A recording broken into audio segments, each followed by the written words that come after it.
Hey guys, Morgan's Maintenance. Today's tour review are going to be a couple thermal imaging cameras. Both of them are from HSFTools, and they did send me these out for free, so I am marking it paid promotion because, again, I didn't buy these things, but they're not paying me to make this video, and then also I'm not required to say anything nice about them or anything like that. That's always my rule of thumb. If a company wants to send me something, I say it has to be that I can give my honest feedback, whatever it is, in that video, and they were cool with that, so they sent me these out. And I have two of these because whenever they emailed me, they said, hey, why don't you look at our catalog, take a look at it, see if there's something that interests you, because that's the other side of the story whenever it comes to me accepting some of these tools or not. So just so you guys know, if it's a brand that I've never used before, know nothing about, more specifically like tools like this, unless I feel like it's significantly different in some form or fashion from the ones that I've already reviewed, I typically turn them down.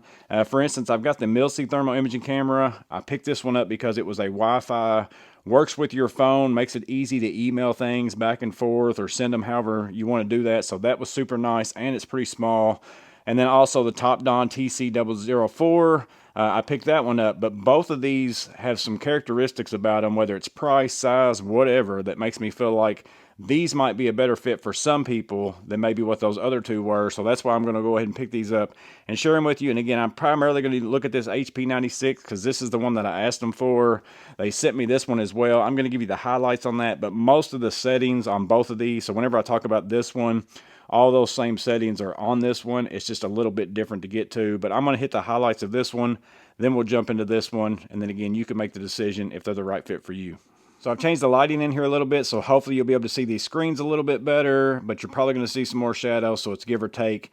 And again, I'm going to start with the HF96V. I'm not going to do a full review of it. I'm going to talk more about the HP96, and then once you get into the settings of the camera, all that kind of stuff, they are ultimately basically about the same as far as what you can do with it. It's just how you go about doing it, and then there's a few more features on this one that this one doesn't have, and I'll share those with you and tell you which ones those are when we get into that.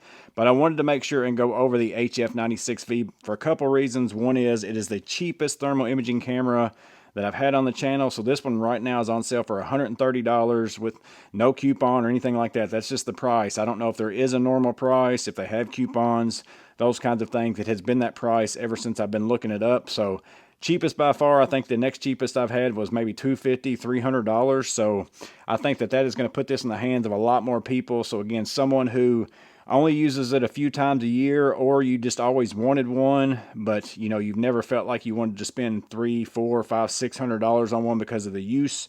I think that's what this fits into. So then again, you'll have it when you need it. So what do you get in that box? You get the thermal imaging camera, obviously.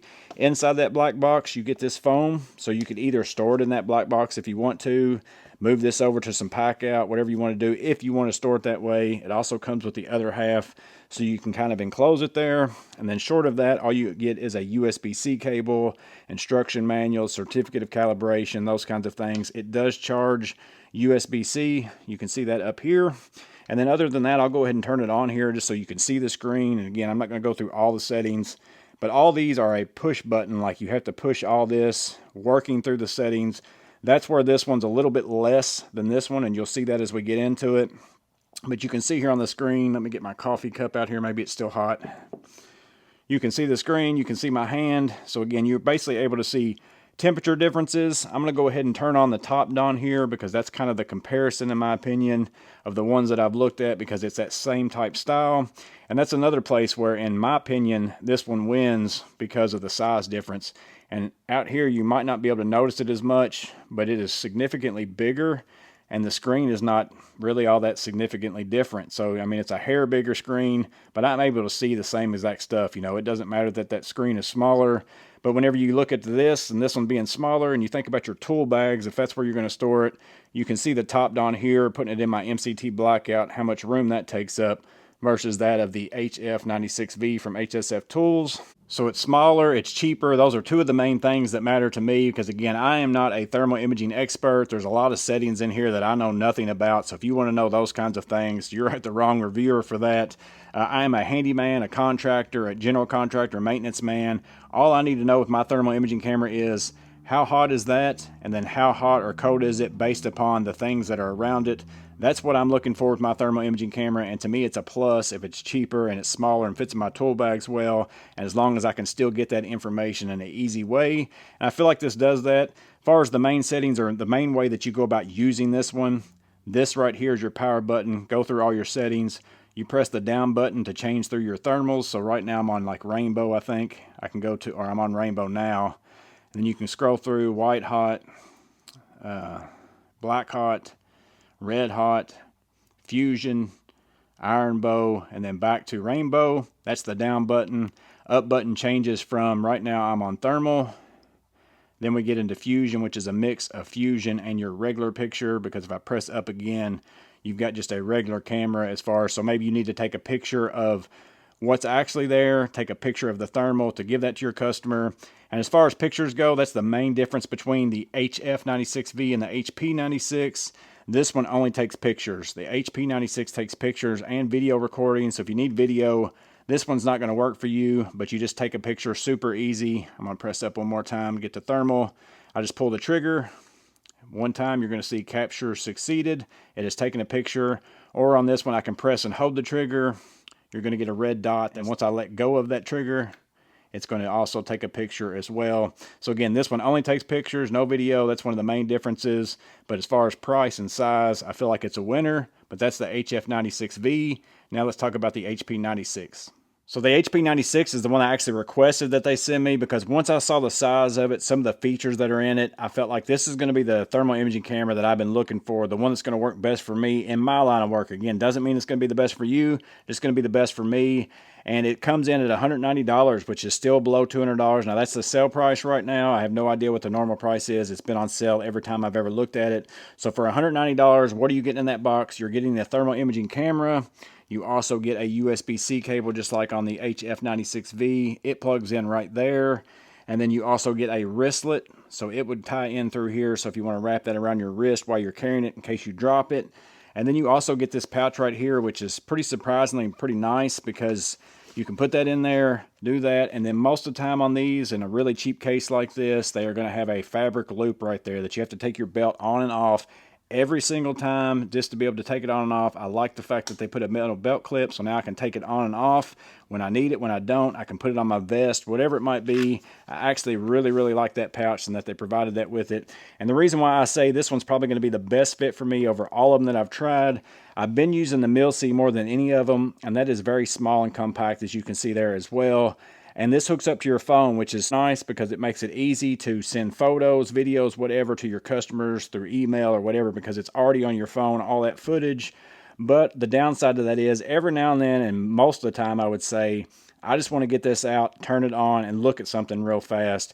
Well, to do this, you've got to hook it up to your phone through Wi-Fi, those kinds of things like that. It makes it really not that intuitive sometimes to just do something really quick. So if I know I need to send pictures or videos, it's one thing to use this. But with this one right here, I can just push the power button. It's going to turn on super fast. Doesn't take any time at all. You're going to see it pop up here. And then boom, I'm right in the action of starting to diagnose temperatures, temperature changes, all those kinds of things. That's why I feel like this one is really the really good fit for me. You know, it's the downside is I am going to have to plug it up to a computer in order to send emails to get my footage off of it, whether it's a video or a picture. But again, that comes as a negative, but it's also a positive because I get this quick, you know, upstart right here where I'm already working, figuring out what the problem is. And as I said, that's 99% of the time, that's how I need to use this. But now let me go ahead and get up close and show you all the settings that are within this.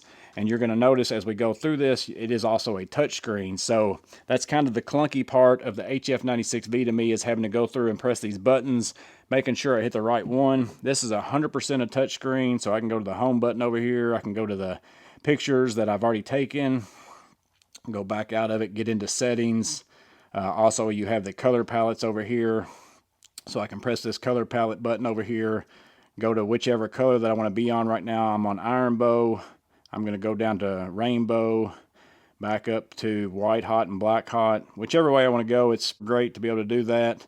Then up here is the camera mode that I want to be in. So right now I'm in thermal. I can also go to fusion. Again, you can see some of the background. Here is picture in picture. So now I've got my thermal. Let me change my color palette to make it a little bit different, easier for you guys to see. So there's that mix of picture-in-picture with thermal and regular camera. And then I can also go down here to kind of that fusion, and I can pick the level of how much of the regular picture I want in the background, how much of the thermal that I want showing up front. And again, I can also turn off the cold, hot, and the measurements right there in the center spot. So right now, the hottest point that I'm looking at was, now it's my finger. The coldest point was up here, and again, that's just the center of my camera as far as where I've got it pointed right now. Has all those settings. I can also change from Fahrenheit to Celsius. So we get into the settings here. You've got temperature and measurement settings. There's the emissivity. You also can pick your distance, how far away you are to get a better reading if you want to, your temperature range, your humidity level. Also, you can go down to your alarm settings, color distribution, has all those. And again, if you're more of a thermal person, you might know where you'd like to have all those kinds of things.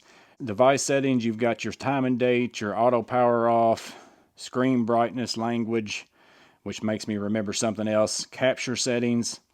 You can have your capture mode. You can make it to where it takes bursts of pictures, regular pictures. And in order to take pictures on this, it's really easy. Like right now, you've got this button up at the top. I can press it once. It's going to take that picture. It just took that. Or I can press and hold it. You're going to see a counter come up at the bottom. Now I'm taking a video.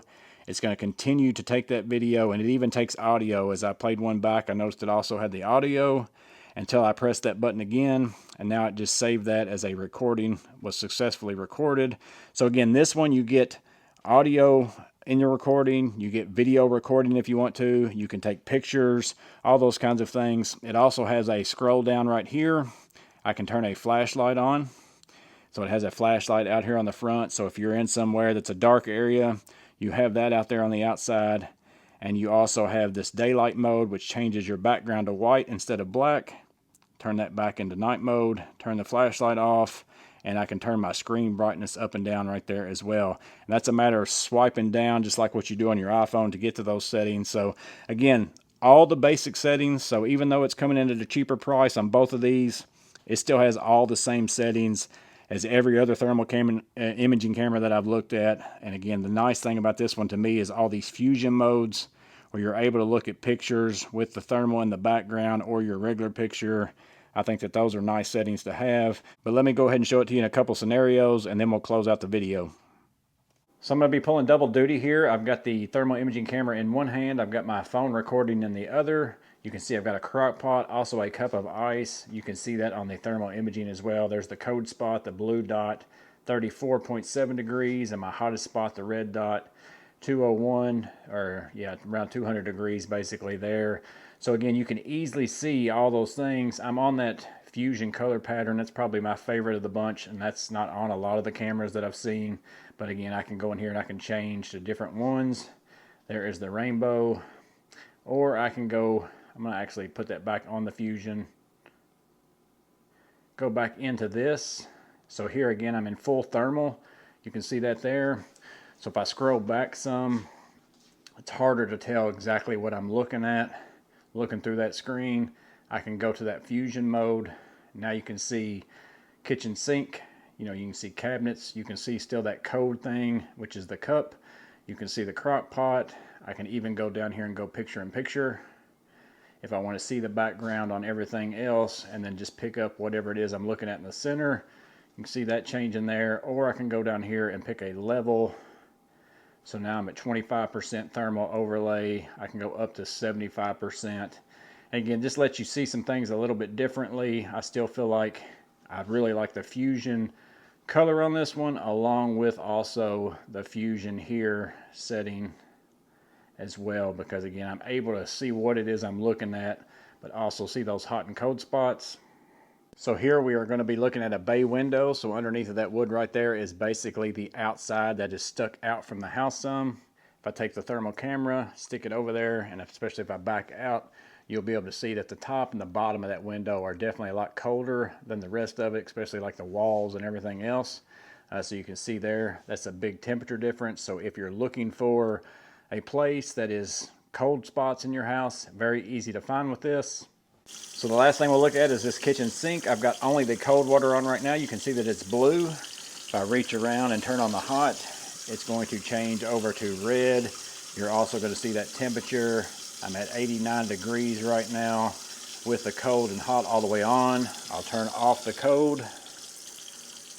You'll see now that my temperature is now at 112, 113 and rising on up to 118. So it's getting hotter. I know that the hot water is working. I know what temperature I'm set at. So again, you can use a thermal imaging just to check temperature, or if you want to, more than anything, check the difference of temperature between a cold space and a hot space to know that you've got something going on.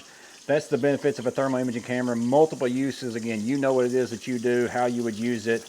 The picture might not be the greatest on this one, but it's telling me the difference of temperature, and it's telling me if something's cold and something's hot. That's the main thing that I want to get out of it, and this one does that. But yeah, guys, that is the HP96 and also the HF96V from HSFTools. I feel like they are both very good options, mostly because of the price and then also because of the size. I really like the touchscreen and the intuitiveness of this one. This one, again, has most of the same features, all those kinds of things that you can do. It's just a little bit more clumsy to get to them, takes a little bit longer. But overall, it's the price point of both of these. I mean, your price point is coming down on these to where it's allowing more people to have these in their arsenal. And again, is it probably the best thermal imaging camera in the world? No. But if you're someone who doesn't use it very often and you don't want to spend $400, $500, $600 for a fancier one, this is still going to give you that temperature difference between point A and point B, whether something's hotter than it should be, colder than it should be, what all surrounding it. It's going to help you get that diagnosis right and help you in that way. But that's why I feel like these are a really good fit. But let me know in the comments below what you guys think about them. Would you spend the money on a brand that maybe you don't know if it's significantly cheaper than those big name brands? Again, I think it depends on how much you're going to use it. But also, if you have either one of these and you've been using them for quite some time, give us your feedback in the comments below as well to help everyone out to make the right decision. That's the goal. Hope it was helpful. You guys stay safe. Have a blessed day. I'll see you on the next video.